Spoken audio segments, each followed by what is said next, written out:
Hey, this is Jason Canigan, the founder of Cold Start Tech and the host of the upcoming Make Space Boring virtual space conference. I'm here with Michael Lyon of Xtronaut Enterprises. He's a venture capitalist, kind of accelerator expert guy, lots of experience with space tourism. I have done a Cold Star project full format interview with him. You should go check that out. I'll link to it in the description below.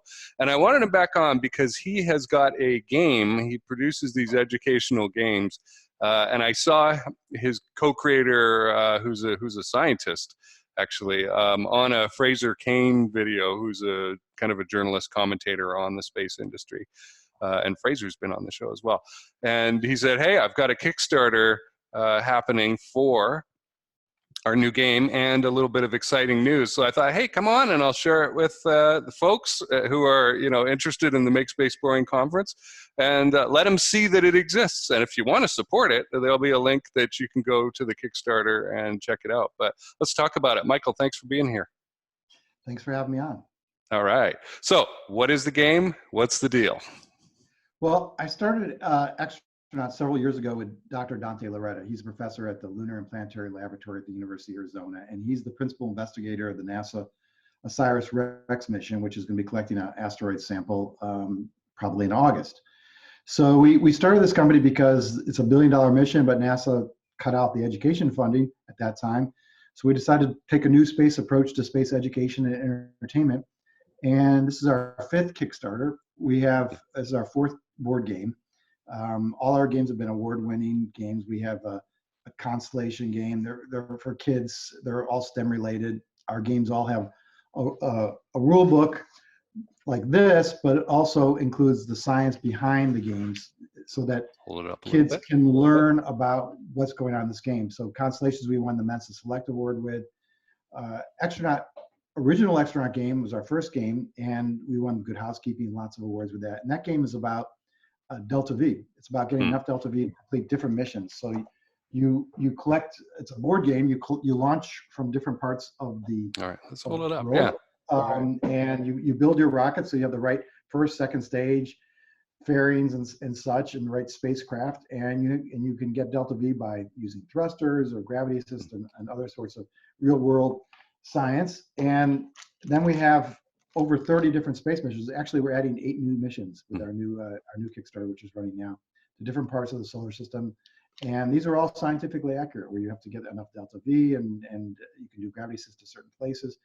Our game is our game now is Xtronaut 2.0, which is our updated game with new rules, new missions, new spacecraft, 6 boards instead of 4.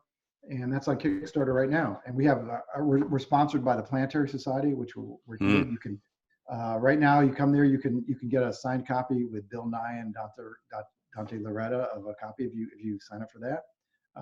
We just announced also a sponsorship with Explore, so we're adding one of their new multi-purpose spacecraft to the game.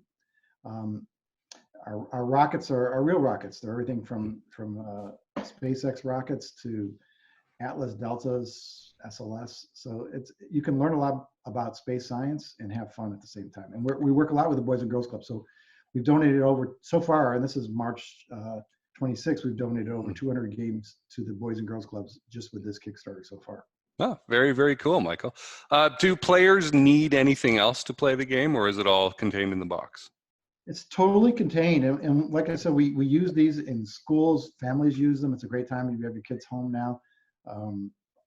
We use them in Boys and Girls Clubs, and even NASA Outreach at Langley's using them to go out to the community. So everything's there. You have your 6 boards, all your cards, and the instructions, so you can have fun and learn along the way. Awesome. And if there's a power outage or no internet, no problem. you can play this game. That's great. Just put a candle near the boards and you can see everything. All right. Well, I will link to the Kickstarter. I'll make a nice pretty link to the Kickstarter page in the description below, and folks can go there to check that out if they want to get a copy of the game and all those goodies right now that you said were available for a limited time. Where can people go to find out more about you and Xtronaut, Michael? Well, you can go to our website. It's probably the best thing at xtronaut.com, and it has our different programs there. You can see our other legacy games on Amazon, and we've done 5 Kickstarters. So you can also go to Kickstarter and read about the past Kickstarters. Right. I really like that you have a proven track record for this stuff. This isn't an airy-fairy idea. This is a proven path to success, and I like it. Yeah, this is I mean, we're already 2x of our minimal goal for this Kickstarter. So this is another successful Kickstarter. Great. Yeah, and it's hard. It takes us about a year to develop each game, to do a good job, do a lot of testing, which is critical to making sure things work well. Right. So, but for people who want to support this educational space game, this is a chance to get a copy of the game and those signed things. So right, through April 3rd. So okay. Don't wait too long. Well, I'm going to post this today. It is the 26th today, and this video will get out a little later this afternoon. All right, Michael, thanks for being here. This has been Michael Lyon from Xtronaut Enterprises. And if you're interested in checking that Kickstarter out, go to the description below and check out the link. And also, if you're interested in going to the Make Space Boring virtual conference, there'll be a link for registering for that as well. Thanks for being here. Thanks for having me again.